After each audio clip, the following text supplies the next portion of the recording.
नमस्कार मंडळी, तुमचं पुन्हा एकदा स्वागत आहे चॅनलवरती. आजच्या व्हिडिओमध्ये आपण बघणार आहे की आपण कर्जामधून लवकरात लवकर कसं बाहेर पडणार. कारण की बऱ्याचशा लोकांना कर्ज घेतलेलं असतं पण त्यातून बाहेर कसं पडायचं, ते मॅनेज कसं करायचं हे माहिती नसतं आणि त्यामुळं त्यांना खूप जास्त स्ट्रेस तयार होतो. तर ह्या व्हिडिओमध्ये मी अशा काही टिप्स सांगेन ज्यामुळं तुम्हाला तुमच्या कर्जातून बाहेर पडण्यासाठी 100% मदत होईल. तर हा व्हिडिओ बघत राहा. तर व्हिडिओ सुरू करण्याच्या आधी तुम्हाला काही मी आकडे सांगतो. तर आपल्या भारतामधल्या 80% लोकांकडे कोणत्या ना कोणत्या टाईपचं कर्ज आहे. तर याचा अर्थ काय की भारतातल्या 10 पैकी 8 लोकांकडे कोणतं तरी कर्ज आहे. आता माझा अर्थ हे नाही आहे की प्रत्येक कर्ज हे खराब असतं, पण कोणतं खराब आहे आणि कोणतं चांगलं आहे हे माहिती असणं गरजेचं आहे आणि त्याला मॅनेज कसं करणं हे त्यापेक्षा जास्त महत्त्वाचं आहे. तर आपल्या महाराष्ट्रामध्ये सुद्धा 50% लोकांपेक्षा जास्त लोकांकडे कोणत्या तरी टाईपचं कर्ज आहे. आता ह्याला टॅकल कसं करायचं, ह्याला मॅनेज कसं करायचं, त्याचं रिपेमेंट कसं करायचं हे बघू आपण. तर आता पहिली गोष्ट म्हणजे आपण ह्या कर्जाच्या विळख्यात सापडतो कसे. तर आजकाल झालं आहे काय की आधी जेव्हा तुम्हाला कर्ज घ्यायला लागायचं तेव्हा खूप जास्त मोठी प्रोसेस होती. बँकेमध्ये जावा, फॉर्म भरून द्या, इकडनं अप्रूव्हल आणा, तिकडनं अप्रूव्हल आणा, ह्या सगळ्या गोष्टी करायला लागायच्या. पण आजकाल तुम्ही कोणत्याही ॲपवरती गेला तर तिथं तुम्हाला अप्लाय लोनचा ऑप्शन दिसतो. आता तिथून अप्लाय लोनवरती क्लिक केलं की तुमचा फोटो काढून घेतला, एखादं डॉक्युमेंट अपलोड केलं की झालं, तुम्हाला लगेच लोन मिळून जातं. पण त्यामध्ये प्रॉब्लेम काय होतो की आपण अननेसेसरी लोन घ्यायला सुरू करतो. एखादा दिवाळीचा सेल आला आहे, मला काहीतरी कपडे घ्यायचे आहेत त्यासाठी लोन घ्या, कुठं मला एखादा मोबाईल घ्यायचा आहे त्यासाठी नो कॉस्ट EMI घ्या. असं करत करत लोन वाढत चालले आणि ज्यांची काही गरज पण नाही. बरं, आता हे लोन आपण बँकेतून नाही घेत आहे आणि एखाद्या ॲपमधून घेतो आहे, त्यामुळे होतं आहे काय, याच्यामुळं होतं आहे की त्याच्यावरती इंटरेस्ट पण भरपूर लागतो आहे, प्रोसेसिंग फी जास्त लागते आणि ह्या सगळ्या गोष्टी आपण इग्नोर करून टाकतो. आता हे तर झालं इन्स्टंट लोनचं ऑप्शन. आता दुसरा प्रॉब्लेम काय आहे की क्रेडिट कार्ड. आता क्रेडिट कार्डचा प्रॉब्लेम असा आहे की आपण क्रेडिट कार्ड यूज करत जातो आणि आपल्याला वाटतं की हे पैसे आपले आहेत आणि आपण ते वापरत जातो. मग क्रेडिट कार्ड एवढं यूज करतो की पुढच्या महिन्यामध्ये आपल्याला ते पूर्ण पे करायला जमत नाही. मग आता क्रेडिट कार्डच्या ह्या विळख्यात सापडत जातो आणि त्यातून बाहेर पडण्यासाठी मग एखादं लोन घेतो की बाबा आता यातनं लोन घेऊ आणि क्रेडिट कार्डचं लोन पे करू किंवा क्रेडिट कार्डचं बॅलन्स पे करू. मग आता हे करण्यासाठी कसं तरी पे करतो, परत क्रेडिट कार्ड वापरतो, परत एखादं लोन घ्यायचं, परत पे करायचं. असं करत करत करत करत ह्या क्रेडिट कार्डच्या वापरामुळं आणि ह्या लोनच्या विळख्यामध्ये आपण सापडत जातो. मग आता प्रॉब्लेम काय होतो की एका पॉईंटला अशी अवस्था होते की ह्यामुळं आपला सिबिल स्कोअर खूप जास्त खराब होतो, कारण की आपण सारखे लोन घेतो आहे आणि त्यामुळं आपला सिबिल स्कोअर कमी झाल्यामुळं तिथनं पुढं आपल्याला कोणतं लोन मिळत नाही. आता जे आपण हे असे फालतूचे लोन काढले ज्यामध्ये गरज नव्हती ते सोडून जे आता आपल्याला ॲक्च्युअल लोन लागणार आहे, समजा तुम्हाला काही ते घर घ्यायचं आहे, गाडी घ्यायची, त्याच्यासाठी सुद्धा तुम्हाला लोन मिळत नाहीत. बरं, आता हे सगळं कळालं की ह्यात अडकतो कसे आणि आकडे काय आहेत भारतामधले. तर आता आपण बघूया की ह्या लोनमधून बाहेर पडण्यासाठी काय करावं लागेल. आता पहिली स्टेप आहे की ह्या कर्जाचं मूल्यमापन करणं गरजेचं आहे. तर आता आपल्याकडे हे सगळं कर्ज किती आहे हे एका कागदावरती लिहिण्याची गरज आहे. पहिल्यांदा एक पेपर घ्या, त्याच्यावरती किती कर्ज आहेत त्यांची नावं लिहून घ्या किंवा माझ्याकडे ह्या बँकेचं हे लोन आहे, ह्या क्रेडिट कार्डचं एवढं लोन आहे, हे पर्सनल लोन आहे, हे गोल्ड लोन आहे किंवा काही तुमचं ऑटो लोन असेल, जे सगळं असेल हे लिहून झाल्यानंतर त्याचा एक व्याजदर किती आहे ते पण लिहून काढा. त्यानंतर पुढच्या कॉलममध्ये लिहा की ह्या कर्जाचं तारीख किती असते, कोणत्या तारखेला कोणतं कर्ज कट होऊन जातं. त्यानंतरच्या पुढच्या कॉलममध्ये लिहा की ह्या कर्जाचा हप्ता किती आहे आणि शेवटच्या कॉलममध्ये लिहा की कोणत्या वर्षी हे संपणार आहे आणि किती बॅलन्स बाकी आहे. आता हे सगळं एकदा लिहून झालं की आपल्याला एक क्लिअर आयडिया येते की बाबा नक्की आपल्यावरती लोन किती आहे, कोणत्या लोनला आपण किती हप्ता भरतोय, किती तारखेला त्याचा हप्ता जातोय आणि किती त्यावरती आपण व्याज भरतोय. ह्या सगळ्या गोष्टी आपल्याला क्लिअर होऊन जातील आणि यातून आपल्याला हे पण कळेल की कोणत्या कर्जावरती सगळ्यात जास्त इंटरेस्ट लागतोय किंवा सगळ्यात जास्त व्याजदर लागतोय आणि याचा आपल्याला फायदा कर्ज फेडण्यासाठी होणार आहे. तर आता मी ते पुढे सांगतो तुम्हाला. आता आपल्याला हे तर कळालं की हे कर्ज एकदा कागदावरती लिहिलंय की आपल्याकडे नक्की किती लोन आहे, किती व्याज आहे, सगळं कळालं.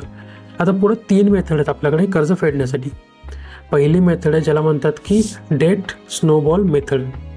दुसरी मेथड आहे ज्याला म्हणतात की डेट ॲव्हलान्च मेथड आणि तिसरी मेथड आहे जी माझी सगळ्यात फेवरेट आहे, ते मी शेवटी तुम्हाला सांगतो. आता जे पहिला जो टाईप आहे लोन फेडण्याचा त्याला म्हणतात की डेट स्नोबॉल मेथड. तर याचा अर्थ काय होतो की जेव्हा पण आपण लोन फेडणार आहे त्यामध्ये सगळ्यात छोटंवालं जे लोन आहे ज्याच्यामध्ये सगळ्यात कमी अमाऊंट आहे त्याला पहिल्यांदा लवकर फेडण्याचा प्रयत्न करायचा. आता समजा तुमच्याकडे 4-5 लोन आहेत, त्यातलं तुमचं एखादं पर्सनल लोन असेल जे काहीतरी 50,000चं वगैरे आहे किंवा एखाद्या लाखाचं असेल, तर त्याला पहिल्यांदा फेडायचा प्रयत्न करा. ज्यामुळं होतं काय, आपल्याला एक आनंद मिळतो किंवा मी एक लोन फेडलं, एक कॉन्फिडन्स पण मिळतो की आपण ह्या गोष्टी करू शकतो, आपण आपलं लोन लवकर फेडू शकतो. त्यामुळं आपल्याला ह्या कॉन्फिडन्समुळं अजून बाकीचे लोन फेडण्यासाठी जास्त मदत होते. आणि एकदा ते छोटंवालं फेडून झालं की त्यानंतर मोठं, त्यानंतर मोठं असं करत करत सगळ्यात मोठंवालं फेडून घ्यायचं. आता ह्याच्यामध्ये ह्या लोन फेडण्यामध्ये मी होम लोन आणि ऑटो लोन हे कन्सिडर नाही करत, कारण की ह्या लोनला आपण सगळ्यात शेवटी फेडू शकतो आणि हे अचानक लगेच नाही फेडू शकत, पण याला प्रायोरिटी आपण देऊ शकतो आणि मॅनेज सुद्धा करू शकतो. आता दुसरा टाईप जो लोन फेडण्याचा त्याला म्हणतात की डेट ॲव्हलान्स मेथड. आता याचा अर्थ काय होतो की डेट ॲव्हलान्स मेथडमध्ये जे सगळ्यात जास्त व्याजवालं लोन आहे, म्हणजे समजा तुमचं क्रेडिट कार्ड आहे ज्याच्यावरती 30 ते 36% व्याज लागतं तुम्हाला, तर त्याला सगळ्यात आधी फेडण्याचा प्रयत्न करायचा. ज्यामुळे होतं काय की आपला जो व्याजमध्ये जास्त पैसा कट होऊन जातोय तो वाचतो आणि त्यामध्ये आपण जो एक्स्ट्रा पैसा खर्च करणार आहे ते पैसा आपण बाकीच्या लोनमध्ये यूज करू शकतो. तर ह्या डेट ॲव्हलान्स मेथडमध्ये आपण सगळ्यात जास्त व्याजवाले लोन आधी फेडायला प्रयत्न करतो. आता सगळ्यात जास्त व्याजवाले लोन कोणते असतात ते असतं पहिलं तर क्रेडिट कार्ड, दुसरं असतं पर्सनल लोन, तिसरं असतं तुमचं गोल्ड लोन, नंतर व्हेकल लोन आणि नंतर तुमचे जे काय असतील ते लोन. तर आता बघूया तिसरी मेथड जी मी तुम्हाला म्हणलं होतं की सगळ्यात जास्त माझी फेवरेट आहे जर का तुम्हाला तुमचं लोन फेडायचं असेल. तर ती काय आहे की एक मोठं लोन घ्या आणि हे बाकीचे जे सगळे जे छोटे छोटे लोन आहेत ते बंद करून टाका. आता समजा ही गोष्ट फक्त तुमचं जर का लोन 10 लाखाच्या खाली असेल तर तुम्ही करू शकता, की समजा तुमचं एखाद्या लाखाचं लोन आहे, तुमचं क्रेडिट कार्ड 2-4 लाखाचं लोन आहे, परत तुमचं एखादं गोल्ड लोन 2-3 लाखाचं आहे, परत एखादा तुमची स्कूटी किंवा तुमची गाडी असेल त्याचे 2-3 लाखाचं लोन आहे. तर हे सगळे 4-5 लोन तुम्ही करण्यापेक्षा तर एकच लोन तुम्ही तुमच्या बँकेमध्ये जा, तिथून एक लोन घ्या आणि हे सगळे लोन फेडून टाका. बरं, आता याचा फायदा काय होतो? याचा फायदा हे होतो की तुमचे एकतर मॅनेज करणं सोपं होऊन जातं. तुम्हाला दर महिनाभरातनं ह्या तारखेला एक कट होऊन गेलं, त्या तारखेला एक कट होऊन गेलं, नंतर अजून एक जाणार आहे, हा स्ट्रेस राहत नाही. तुम्हाला माहिती असतं की एकच EMI कट होऊन जाणार आहे आणि या तारखेला कट होऊन जाणार आहे. दुसरा फायदा काय होतो की त्यामध्ये तुमचा इंटरेस्ट खूप जास्त वाचतो. आता क्रेडिट कार्डला 30 ते 36% तुमचा इंटरेस्ट लागतो. त्याच जागी जर का तुम्ही तुमचं पर्सनल लोन काढलं बँकेतनं त्याच्यावरती तुम्हाला 10 ते 11% ते मिळून जातं. जास्त 10 लाखापर्यंत काढलं तर ते अजून पण कमी इंटरेस्टमध्ये मिळतं.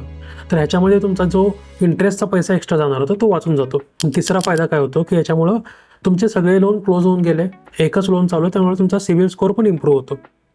तर ही गोष्ट सगळ्यात जास्त महत्त्वाची आहे. जर का तुम्हाला 10 लाखापेक्षा कमी लोन असतील सगळे तर ते सगळे बंद करा एका मोठ्या लोन. बरं, आता आपल्याला हे तर कळालं की हे लोन फेडायचे कसे, पण आता ह्याच्या पुढच्या प्रोसेस काय आहेत ते बघूया. तर आता समजा आपल्याला हे लोन फेडायचे आहेत पण आपल्याला जो आपला इन्कम येतो त्यातून आपल्याला हे तेवढे पैसे मिळत नाहीत. तर तुम्ही 2-3 ऑप्शन करू शकता. एक तर तुम्ही काहीतरी एक पार्ट टाईम जॉब बघा किंवा तुम्ही एखादं काहीतरी फ्रीलान्सिंगचं वर्क बघा ज्याच्यामुळे ते तुम्ही तुमच्या जॉबसोबत अजून एक काहीतरी काम करू शकाल. पार्ट टाईमसारखंच फ्रीलान्सिंगवरून तुम्ही ऑनलाईन बरेचसे जॉब करू शकता ज्याच्यावरती तुम्हाला घरी बसल्या पैसे मिळतात. परत तिसरा एक ऑप्शन आहे की जो आपल्या महाराष्ट्रामध्ये किंवा भारतामध्ये बघितलं तर की ही गोष्ट नाही केलेली चांगली, लोक काय म्हणतील, ते म्हणजे ज्या गोष्टी आपल्या घरामध्ये आहेत ज्या आपल्याला कधीच लागत नाहीत त्या तुम्ही रिसेल करू शकता. आता बाहेरच्या देशांमध्ये हे खूप कॉमन गोष्ट आहे, ज्या गोष्टी त्या लागत नाहीत ते विकून टाकतात. पण आपल्या भारतामध्ये एक इमोशनल सेंटिमेंट असते मग की हे कसं विकू मी, लोक काय म्हणतील.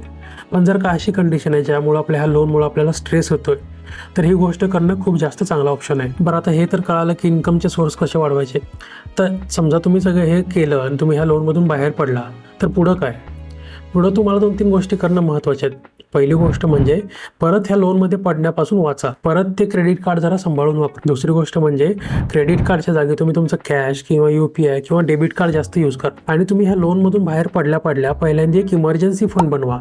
त्यामुळं काय होईल की तुम्ही परत कर्ज घेण्यासाठी पडणार नाही. काही इमर्जन्सी आली तर तुम्ही तुमच्या इमर्जन्सी फंडमधून पैसे बाहेर काढू शकाल. तर आता एक इमर्जन्सी फंडबद्दल मी एक सेपरेट व्हिडिओ बनवला आहे, तुम्ही ह्या व्हिडिओ नंतर बघू शकता. त्यातून तुम्हाला एक आयडिया येईल की इमर्जन्सी फंड कसा बनवायचा, तो काय असतो, ही सगळी आयडिया तुम्हाला येऊन जाईल. बरं, आता हे सगळं झालं की बाबा तुम्ही फेडायला सुरुवात केली आहे, तुम्ही इमर्जन्सी फंड पण बनवायला सुरुवात केली आहे. पण ही अशी गोष्ट आहे की याच्यामध्ये तुम्ही आत्ता ठरवलं आणि उद्याच्या लगेच तुमचे लोन फिटले असं नाही होत ना. तर तुम्हाला थोडासा पेशन्स असणं, तुम्हाला संयम असणं खूप गरजेचं आहे. कारण की ही प्रोसेस वर्षभर चालणार, 1.5 वर्ष चालणार, 2 वर्ष चालणार. तुम्हाला तुमचे पैसे नीट ट्रॅक करणं गरजेचं आहे. कुठं आपण वायफळ खर्च तर नाही करत ना, ह्या गोष्टींकडे लक्ष देणं गरजेचं आहे. दर महिन्याला तुम्ही त्या गोष्टींचं पेमेंट करणं गरजेचं आहे. तर ह्यासाठी तुम्हाला तुमचा संयम दाखवणं खूप गरजेचं असतं. तर जर का तुम्हाला तुमच्या पैशांची स्पेंडिंग ट्रॅक करायची असेल तर मी एक मोनिटो म्हणून ॲप आहे ते यूज करतो. ते मी आपल्या चॅनलवरती बऱ्याच वेळा सांगितलं. तर त्या ॲपवरती तुम्ही तुमचं इन्कम, तुम्ही कुठं स्पेंड करता हे प्रत्येक कॅटेगरीमध्ये सेव्ह करून ठेवू शकता.